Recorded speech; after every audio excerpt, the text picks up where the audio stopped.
Pronto, que aí já dá pra quebrar. Pronto. Ok. O de vocês vai ser apresentado. Vocês gravaram um vídeo ou vocês vão apresentar agora? Vou apresentar. Tá ótimo. Estão vendo a tela? Estamos. Beleza. Aqui são os integrantes. E aí, Pedro, tudo bem? Estamos com Olá, um bom dia, workshop pessoal. sobre Então, uma apresentação redes informação computação quânticas. quântica. A gente começa falando sobre algebra e mecânica quântica, né? Vamos o trabalho introduzir esse final assunto de focando na redes sessão computadores sobre desse informação período, computação decidi quântica do artigo quanto Internet, pessoal. The Future of Internet Working. Apresentar sobre Nesse redes sentido, é importante termos noções preliminares da base isso aí, física e Pedro. matemática dessas novas Fiquei à tecnologias. vontade, que é isso, E pelo na contrário. física, Não, é pra isso mesmo. quântica, enquanto área de estudo, existe desde a primeira metade do Show. século passado, né? Com Se não te atrapalhar isso aqui. Schrödinger, do Einstein, Planck, entre outros. Por acaso você tem Porém, poucos carregador pesquisadores de da engenharia e tecnologia Android, possuem não? conhecimento sólido vou sobre, aceitar. né, por conta das disciplinas, etc. Mas os conceitos relevantes, nesse caso aqui, que a gente está estudando, são a dualidade partícula-onda, o princípio da incerteza de Heisenberg, Oi, e até mesmo o caso de estudo do Schrödinger, agora de Schrödinger, como foi mencionado no trabalho passado. Focando agora no princípio de Heisenberg, vou dando uma pincelada bem rápida aqui sobre o conceito. É verdade. Diz sobre a precisão de medir a posição ou momento de uma partícula. A posição é esse delta x e o momento seria esse delta p. E essa incerteza no qual, quanto mais preciso se mede. Essa aqui. Depois tem que conversar contigo. Ele em particular. Isso é fantástico. Da modelagem de uma partícula. Vou falar pra ele. Mais impreciso se mede o outro. Isso é fantástico mesmo. No caso, quanto mais preciso se mede a posição, mais impreciso é o momento que envolve a velocidade. Né? E esse H com traço é a constante de Planck, ao qual relaciona essa correlação. Que esse delta está correlacionado com o quão incerto eu tenho a informação sobre aquela partícula. E a dualidade partícula-onda está relacionada com o princípio da incerteza, em torno de ter uma medida precisa de um aspecto da partícula, que implica modelar o outro aspecto como onda, e vice-versa. E essa modelagem se vira em torno da função onda, cujo matematicamente é representado como distribuição de probabilidade, no número de domínios complexos. Então, probabilidades em números complexos estão bem relacionados aqui para modelar esses objetos na mecânica quântica. E a função onda, ela descreve os graus de liberdade das possíveis medidas e observações que possam existir da partícula. E aí, no caso, esse GIF que a gente está sendo apresentado, A e B é o modelo clássico, né, que eu estou vendo a partícula, e enquanto os outros, do C, D, E, F, G e H, é a representação da modelagem em torno de função onda, que é essa distribuição de estrutura de probabilidade. Aí tudo isso ajuda a entender os conceitos de medição, interferência e coerência que estão relacionados com a modelagem como onda. Pode passar. Aí a representação dos estados quânticos se dá através de vetores álgebra linear, que nesse sentido, como na física a palavra vetor já é utilizado, a notação Bra-Ket nomeia o vetor que representa um estado quântico como Ket, que é essa barra com essa letra grega psi e esse maior aí. E assim, um estado quântico se dá como um espaço vetorial no domínio dos números complexos. Espaço vetorial aquele conceito clássico da álgebra linear. E assim, o vetor transposto na álgebra linear seria esse Bra, que seria esse para outro sentido. E ao continuar temos cuidado com os elementos desse vetor, que deve ser o complexo conjugado dos elementos originais, Porque o número complexo ali, tá, o exemplo é A igual a x mais i, y, e o conjugado seria você negar a parte imaginária do número.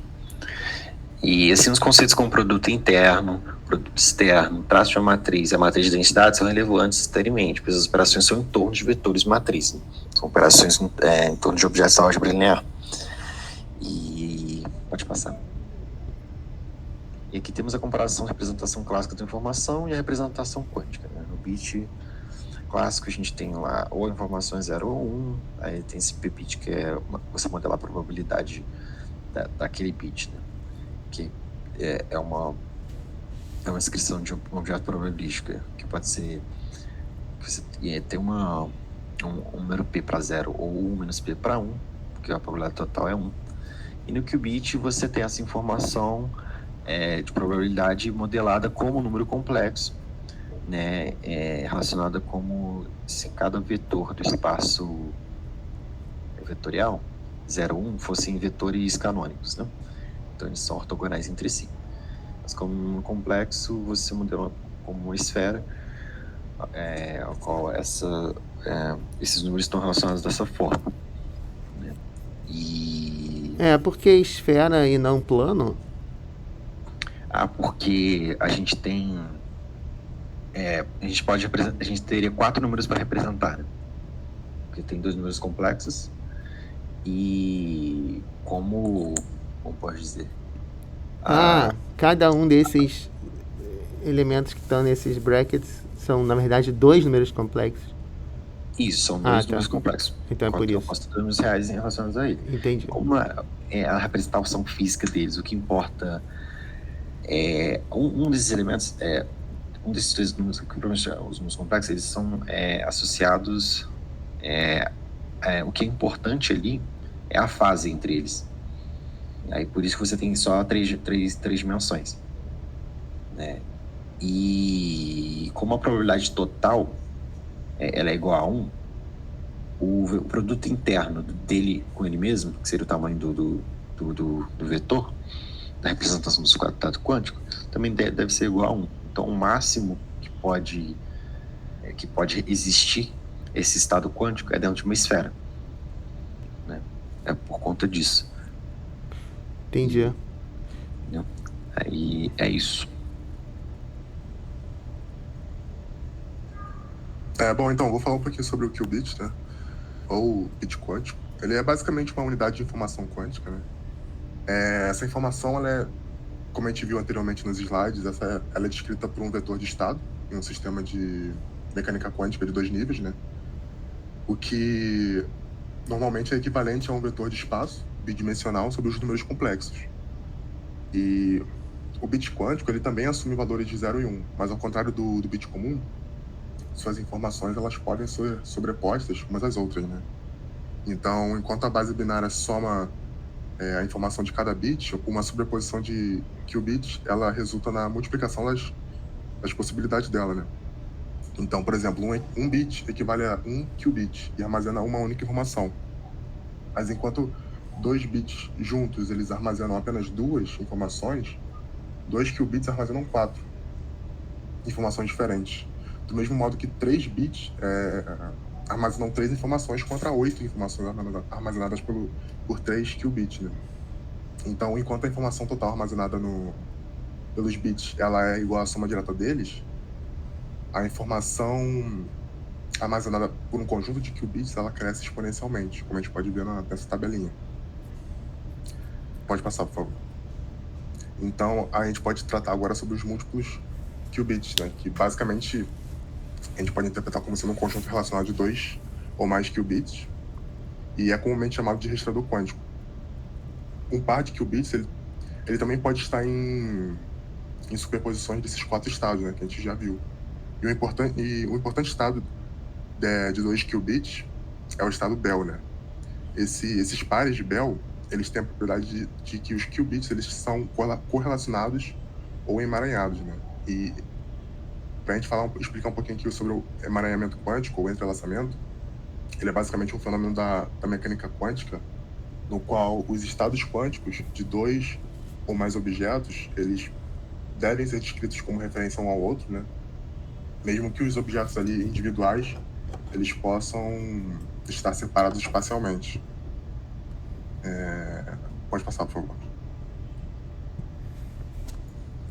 Tá, eu vou falar um pouco sobre circuitos quânticos. Os componentes básicos dos circuitos quânticos são as portas quânticas.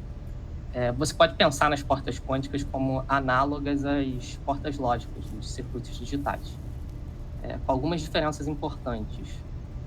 Em circuitos digitais, se você tem um único bit, você só vai ter uma porta lógica que opera nisso, que é a porta NOT, que inverte ele. Mas como bits quânticos podem estar numa superposição de estados, você pode ter diversas portas que operam em um único qubit. Então, por exemplo, aqui você tem 3 exemplos de portas que operam em um único qubit.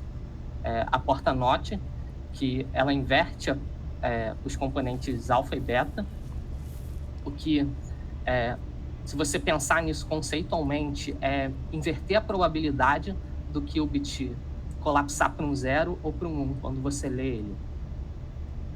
Você tem a porta Z, e a porta Z, ela basicamente inverte o sinal da segunda componente do vetor de estado do qubit.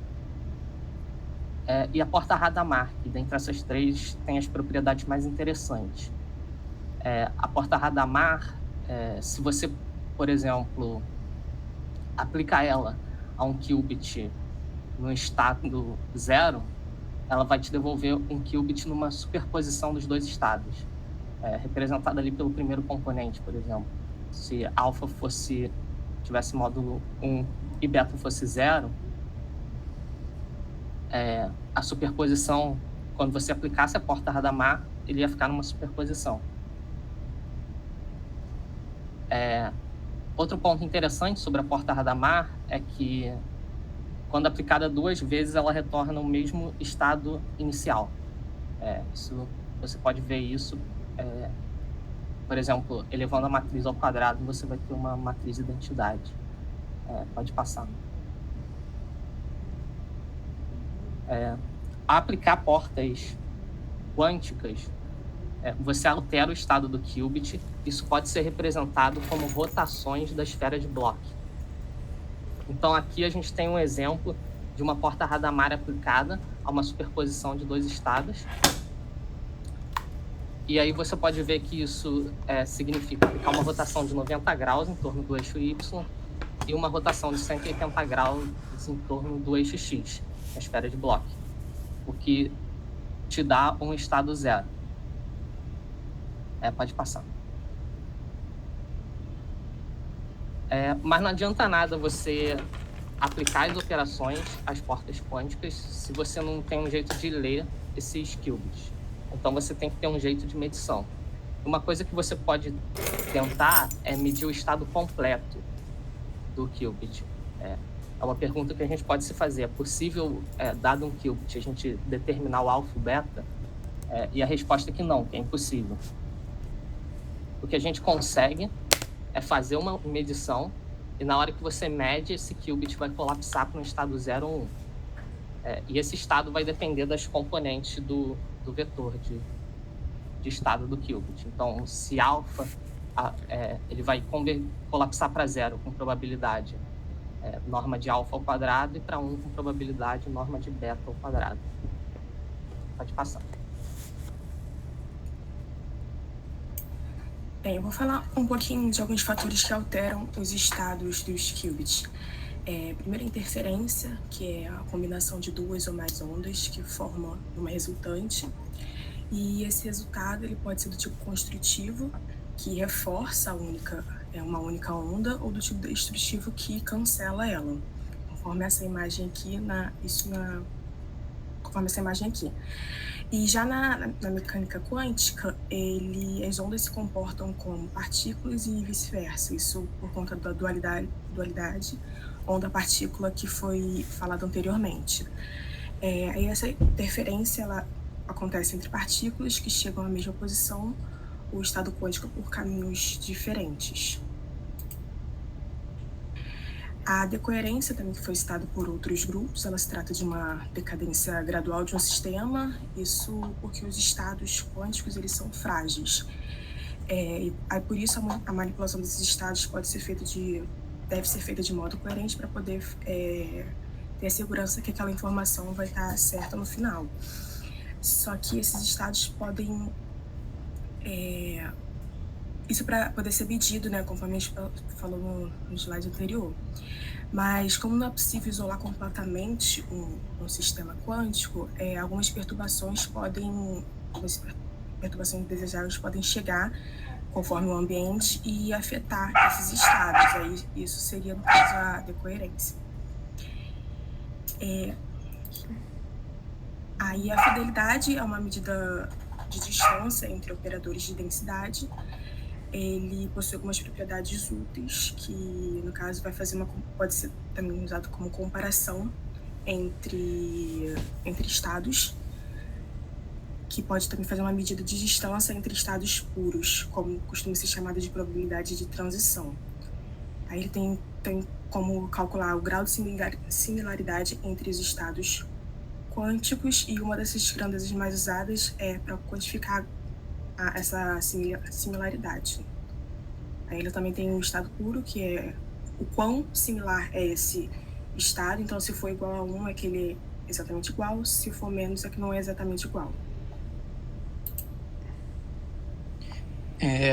Eu vou passar aqui um pouquinho mais rápido por causa do tempo, mas para falar sobre, né, os pares de Bell e esses estados GHZ. O João até comentou sobre o estado de Bell antes, mas aqui estão listados os 4 possíveis, né? Que é um par de qubits emaranhados, que ficam em estado de sobreposição até que seja feita uma medição em um deles, e aí o outro ponta automaticamente assume o valor esperado. E como ele já foi até citado por outros grupos, porque isso é bastante utilizado na comunicação, né, no teletransporte e criptografia também. Agora, esse outro estado GHZ, que é Greenberg, Horne e Zellinger, também tem as mesmas utilizações, mas ele possui múltiplos qubits, né? Aqui tem até 3 pontos, porque pode ser indefinidos, assim. Mas sempre com a mesmo sinal, assim, né? Porque os estados de Bell podem ter alternados. Então, pode passar. Para concluir, nessa parte a gente conseguiu ver que conseguimos entender alguns conceitos que são fundamentais, né, para a computação quântica, como a utilização da álgebra linear e a apresentação da notação específica que é utilizada, e assim, a apresentação do elemento que é fundamental para a computação quântica, que é o bit quântico, o qubit, e como ele é representado, né, na esfera de Bloch. Tivemos os conceitos de circuitos e portas quânticas que se assemelham aos conceitos até de computação clássica que a gente conhece, e por outro lado, o conceito de medição de bits, que é completamente diferente do que a gente conhecia. Então, com isso, a gente consegue apresentar os conceitos que são importantes para entender, né, todos os conceitos da computação quântica que foram apresentados pelos outros grupos também. É isso. Obrigado, Jonathan. Realmente essa apresentação teria sido interessante, ter sido uma das primeiras, mas acho que foi bom, que agora acho que vai dar para entender até um pouco melhor o que a gente já viu e outras que estão por vir. Uma dúvida rápida final aqui. Quando você mostrou o estado de Bell e aquele estado de GHZ, poderia dizer que o estado de Bell é um emaranhamento entre 2 qubits e aquele GHZ entre múltiplos qubits? O GHZ, ele é a partir de 3. Assim, 3 ou mais. É isso, mas parece que ele é uma generalização de Bell. Ah, tá. Mas a gente não pode dizer isso porque ele só... todos os bits têm que ser iguais, né? O de Bell você pode ter alternação. Então ele não é uma generalização, mas dá para pensar assim. Pelo menos eu imaginei assim. Entendi. Tá, obrigado. Alguma dúvida, pessoal? O grupo que tinha ficado de ficar responsável por... Sim? Então, eu vou ver até se eu consigo mandar aqui uma imagem, porque é mais sobre a parte dos circuitos lógicos, né? Porque Sim. Enquanto eu estava fazendo o trabalho do meu grupo, né? Eu me deparei muito com essa sequência de circuitos lógicos. Ver se eu consigo mandar aqui no chat. Deixa eu ver se eu consigo. Não sei como é que importa a imagem. No chat acho que não dá, tem que botar o link. Então peraí, deixa eu ver, porque é um print que eu tirei. Compartilha sua tela. Tá, deixa eu colocar aqui. Enquanto isso, o próximo grupo vai se preparando, ok, pessoal? Por favor. É o meu até. Já é o seu. Ótimo. Então... você pode ir compartilhando. Já pode deixar com a tela. Pois é. Eu que vou... Sim. Vou compartilhar mesmo. Deixa eu ver se vocês conseguem ver essa ferramenta de captura que eu botei aqui. É bem simples mesmo. Sim, consigo sim. Circuito. Porque, pelo menos na parte assim, né, que eu vou até falar, que é sobre a troca de emaranhamento, né? Sim. Sempre tinha bastante essa sequência, assim, né? Onde você tinha o par, né, de qubit, e aí você tinha essa porta lógica H, que eu vi que ele explicou, e tem esse NOT. E muitas vezes isso acontece. Eu queria saber se vocês chegaram a olhar de alguma forma o que essas duas portas lógicas juntas acabam fazendo com o par para que ele seja utilizado assim depois, né? Eu fiquei só curioso, porque eu não consegui entender ela assim e o porquê que ela estava ali. Não sei se...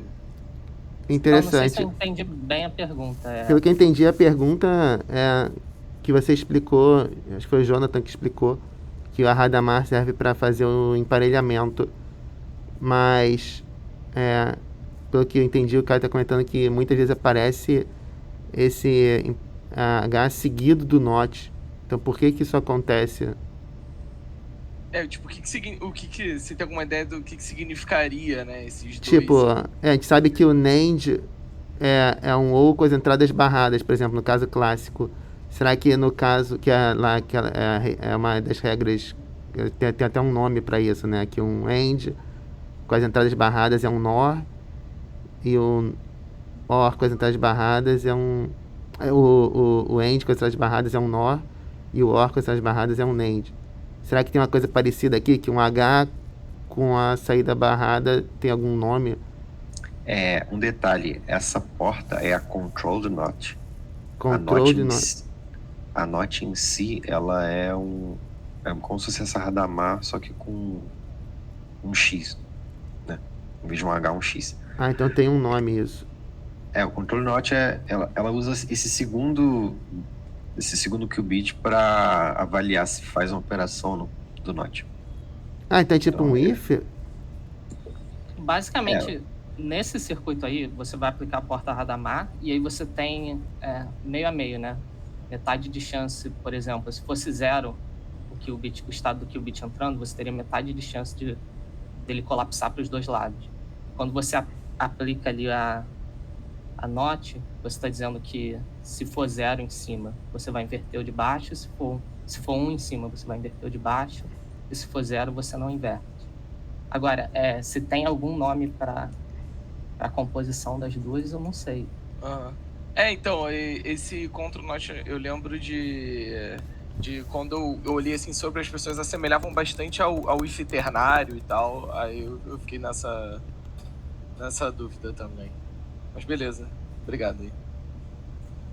Ele tem um nome, sim, tem vários nomes, na verdade. Control NOT, Control X Gate, Control Bit Flip Gate, ou até Feynman Gate.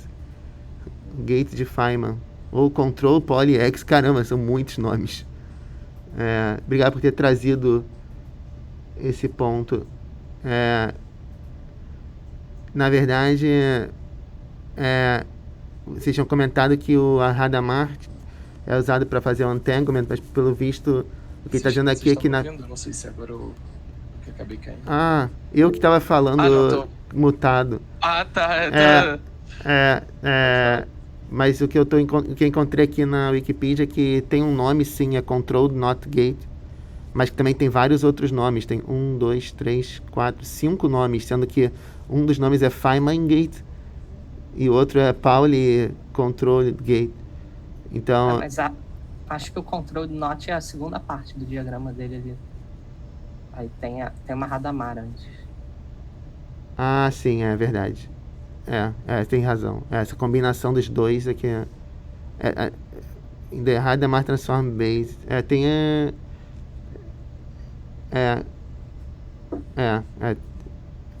pelo que eu estou entendendo, existe esse conceito de mudança de base, e talvez esse Hadamard esteja... mas também não sei se tem um nome para essa combinação, verdade. Sem razão. Esse que eu falei é só a parte final. Ok, excelente. Mais algum comentário, pessoal? Eu fiquei com uma dúvida sobre o que seria a matriz de densidade. Matriz de densidade. Aquela matriz que eles mostraram?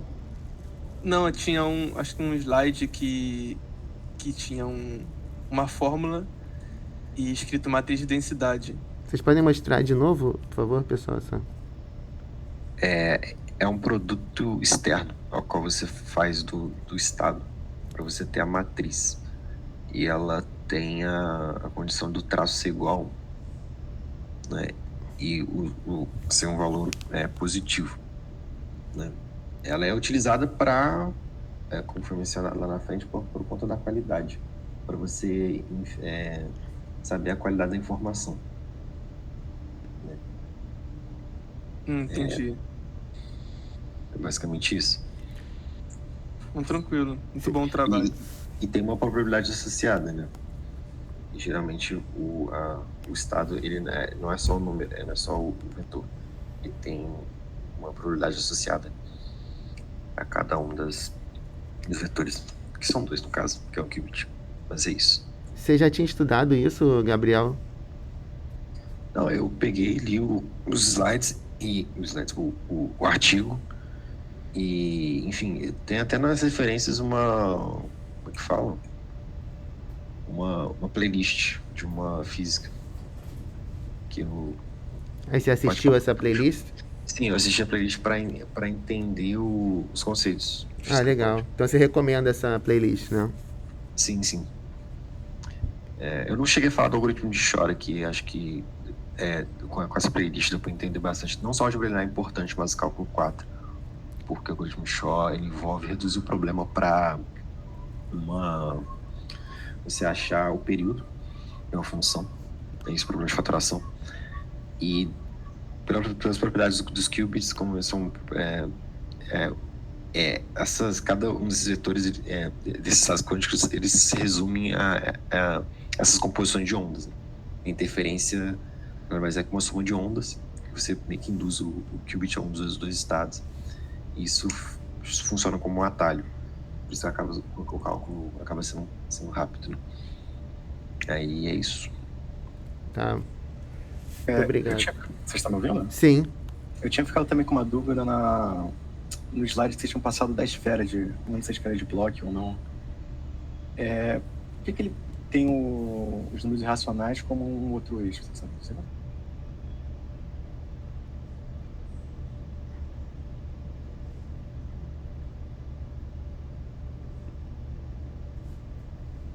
Você tem essa resposta, Gabriel? Sim. Então, como eu tinha dito, um dos eixos é associado ao... O que acontece? São 2 números que são complexos. Então, são 4 números reais que podem representar que poderia ser usado para representar o qubit. Só que como é só a fase entre os 2 números complexos que importa, você só tem uma dimensão. Por isso, uma dessas dimensões é um número complexo. É como se fosse 0 nos dois eixos dos números reais, dos dois vetores, o valor, no caso, nessa reta. E só a componente imaginária tivesse valor nesse caso, né? Aí é isso.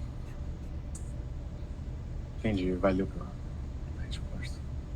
Muito bom trabalho. Excelente, pessoal. Então, vamos passar agora pro grupo do Caio, então. Beleza, eu vou... acho que só vai dar para apresentar mais um. Então, a gente precisa planejar aqui